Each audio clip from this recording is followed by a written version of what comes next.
ભારતીય જનતા પાર્ટીના વાંકાનેર કુવાડવા બેઠકના ધારાસભ્ય જીતુ સોમાણી દ્વારા મુસ્લિમ મતદારોને લઈને જે નિવેદન આપવામાં આવ્યું હતું તેણે રાજકીય વર્તુળોમાં ઘણી બધી ચર્ચાઓ જગાવી છે।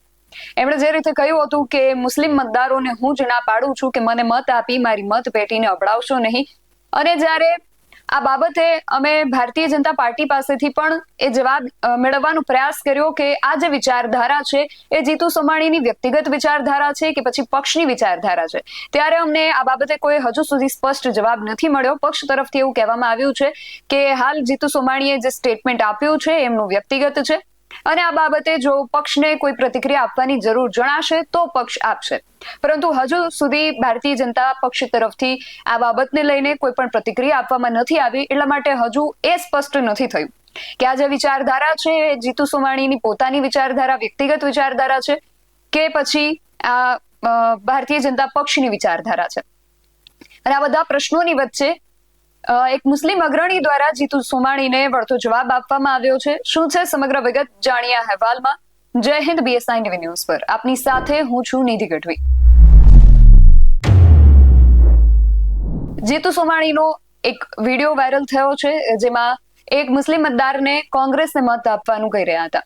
ત્યારબાદ આ જે મામલો હતો એને લઈને જીતુ સોમાણી દ્વારા સ્પષ્ટતા કરવામાં આવી કે હું કોંગ્રેસ એ જે વ્યક્તિ હતો એને કોંગ્રેસને મત આપવાનું એટલા માટે કહી રહ્યો હતો કારણ કે એ મુસ્લિમ મતદાર છે અને હું નથી ઈચ્છતો કે મુસ્લિમ મતદાર મને મત આપીને મારી મત પેટીને અભડાવે।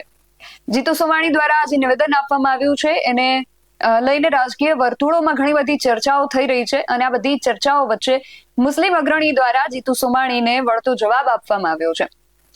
મુસ્લિમ એકતા સંગઠન મંચ જે ગુજરાતનું છે એ ગુજરાતના જે પ્રેસિડેન્ટ છે ઇમ્તિયાઝ પઠાણ, એમના દ્વારા જીતુ સોમાણીને વળતો જવાબ આપવામાં આવ્યો છે। સૌથી પહેલા તો ઇમ્તિયાઝ પઠાણને સાંભળીએ કે તેઓ શું કહી રહ્યા છે, પછી આગળ વાત કરીએ।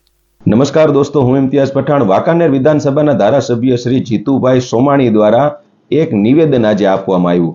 જીતુભાઈ સોમાણીનું એવું કહેવાનું છે કે મુસ્લિમોના મતની મારે જરૂર નથી, મેં ક્યારેય મુસ્લિમોના મત માંગ્યા નથી અને મુસ્લિમો જો મને મત આપે તો મત પેટી અબડાઈ જાય। પેલા વિડીયો આપણે જોઈ લઈએ એમણે શું કીધું એ મને મત આપજો। હવા 2 લાખ મતદારો છે, હું નરેન્દ્રભાઈ અને અમિતભાઈ શાહનો હનુમાન છું, જો એ મત ન માગી શકતા હોય ભાઈ બંગાળમાં એમ કે મારે મુસ્લિમના મત નથી જોતા, હું તો આ વસ્તુ તો હું 20 થી 25 વર્ષથી આ કહું છું કે ભાઈ મારે મુસ્લિમોના મત પેટીમાં આપી આ મત પેટી પડાવતા નહીં। શ્રી માનનીય ધારાસભ્ય શ્રી જીતુભાઈ સોમાણી, તમારું કહેવાનું એવું છે કે મુસ્લિમોના મતથી તમારી મતપેટી અબડાઈ જતી હશે। ભાઈ, આશ્ચર્યની વાત તો એ છે કે તમે આ વિડીયોની અંદર પોતાને ભગવાન શ્રી હનુમાનજી સાથે સરખાવો છો। તમે કદાચ તમારા માનવા પ્રમાણે હનુમાન ભગવાન હોઈ શકો, પણ હનુમાન ભગવાન જેમના ભક્ત હતા એ ભગવાન રામ વિશે કદાચ તમને ખબર નથી, કે જો તમને ખબર હોત તો આ આભડછટ વાળી વાત તમે ન કરત। રહી વાત બીજી કે તમારા જેવા લોકોને શું છે, આ બગાસું ખાતા પતાસું હાથમાં આવી ગયું છે। આ હિન્દુ અને મુસ્લિમની રાજનીતિ જે ચાલી ને થોડા વર્ષો પહેલા અને જે ચાલતી આવી, લોકોને તમે મૂર્ખ બનાવ્યા, લોકો મૂર્ખ બનતા આવ્યા। ક્યાંય રોડ રસ્તાની કોઈ લાઇટ પાણીની વાત નહીં, અને જ્યારે પણ આવા ઇલેક્શન આવે એટલે આ પ્રકારની હિન્દુ અને મુસ્લિમની વાત કરી દેવાની, વિધર્મીની ને અધર્મની।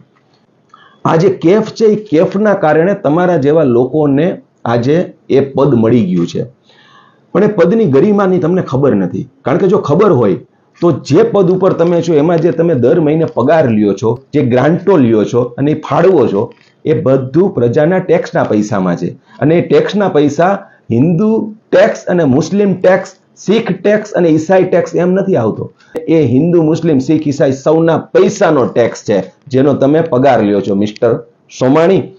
રહી વાત આ મુસ્લિમોના મતથી મતપેટી અબડાઈ જવાની, તો તમારા ભારતીય જનતા પાર્ટીના જે મોભીઓ છે એમણે હમણાં સ્થાનિક સ્વરાજની જે ચૂંટણી ગઈ ને એમાં 200 જેટલા મુસ્લિમ ઉમેદવારોને ટિકિટ ફાળવી હતી, પ્રેમ ઉભરાઈ પડ્યો હતો, અને એમાંથી 122 જેટલા લોકો તો જીતીને પણ આવ્યા। એ ભારતીય જનતા પાર્ટીમાં છે, અને તમારી પાર્ટી મુસ્લિમોને રીઝવવા માટે હમણાં જે ઈદ ગઈ ને એમાં સોગાતે મોદી લઈને આવી હતી અને મુસ્લિમોના ઘરે મીઠાઈઓ વેચતી હતી। આ પણ તમને જ ખબર હશે, અને એ તમારા મોવડી મંડળના જે મિત્રો છે એમને જરા પૂછજો, કારણ કે એમને મુસ્લિમો પ્રત્યેનો પ્રેમ ઉભરાય છે, ટિકિટો ફાળવે છે, અને તમારા જેવા જે છે એમને આ પ્રકારનું વિધર્મી ને અધર્મીનું ગાજર પકડાવી દે છે, અને તમે બોલો પણ છો।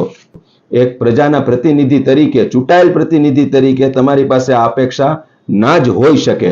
બોલતા અમને પણ ઘણું બધું આવડે છે, કાનના કીડા ખરી જાય એવું આવડે છે, પણ સંસ્કાર પણ કોઈ માયના રાખે છે અને એ સંસ્કાર અમારી અંદર છે. એટલે વાંકાનેર વિધાનસભાના મારા હિન્દુ ભાઈઓને મારી વિનંતી છે કે પોતાની જાતને ભગવાન શ્રી હનુમાનજી સાથે સરખાવનાર આ તમારા નેતાશ્રીને યાદ કરાવજો કે બોલવામાં ભાન રાખે, જે બોલે તે માપમાં રહીને બોલે. કારણ કે જો એ રાજનીતિ માટે કરીને પોતાને જો હનુમાનજી ગણી લેતા હોય તો આ બહુ દુઃખની વાત છે. અને તમારા બાળકોના ભવિષ્ય માટે પણ એ વિચારજો. ભારતીય જનતા પાર્ટીના મોવડી મંડળને પણ મારી વિનંતી છે, જ્યારે તમારું બોર્ડ આ ઇલેક્શનની ટિકિટો દેવા બેસે છે ત્યારે આ જ પ્રકારના લોકો તમને મળે છે.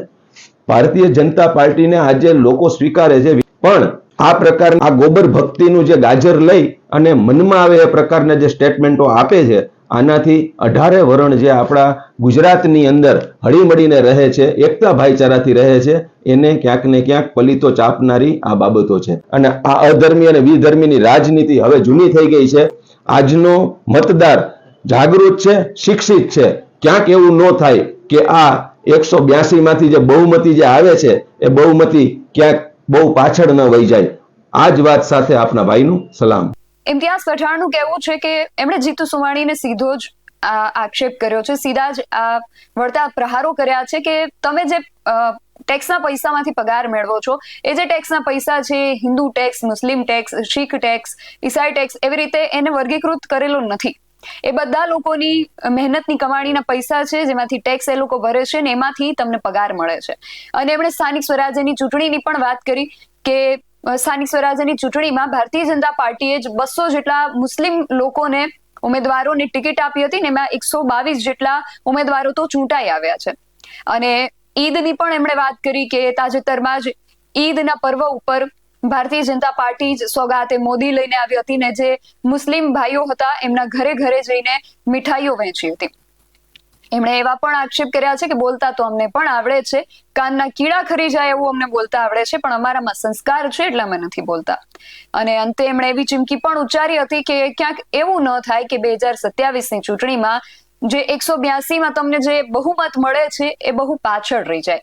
અંતે આવી ચીમકી પણ એમના દ્વારા ઉચ્ચારવામાં આવી છે. હવે જોવાનું એ રહેશે, રાહ એની છે કે આ વિચારધારા કોની છે એને લઈને સ્પષ્ટતા આવે કે જીતુ સોમાણીની વ્યક્તિગત વિચારધારા છે કે પછી ભારતીય જનતા પાર્ટીની આ વિચારધારા છે. અને જો આ પ્રકારની પક્ષની વિચારધારા હોય તો 2027ની વિધાનસભાની ચૂંટણીમાં પક્ષને આ કેટલું મોંઘું પડે છે. કારણ કે જે રીતે મુસ્લિમ અગ્રણીએ ચીમકી ઉચ્ચારી છે કે 122માં જે બહુમતી મળે છે બહુ પાછળ ન રહી જાય એ ખાસ જોવું. એટલે આ પ્રશ્ન હવે ભારતીય જનતા પાર્ટી માટે જટિલ પ્રશ્ન બન્યો છે. હવે પાર્ટી આમાં શું પગલાં લે છે, શું પ્રતિક્રિયા આપે છે એ જોવાનું રહ્યું. તમારું આ સમગ્ર વિષયને લઈને શું માનવું છે અમને કમેન્ટ કરીને ચોક્કસથી જણાવજો. આવા જ વધુ અહેવાલો સાથે મળતા રહીશું. તમે મારી યુટ્યુબ ચેનલને સબસ્ક્રાઇબ કરવાનું અને અમને ફેસબુક અને ઇન્સ્ટાગ્રામ પર ફોલો કરવાનું ભૂલશો નહીં. બાકી અવનવી અપડેટ્સ માટે આપ જોતા રહો BSI ટીવી ન્યૂઝ. નમસ્કાર.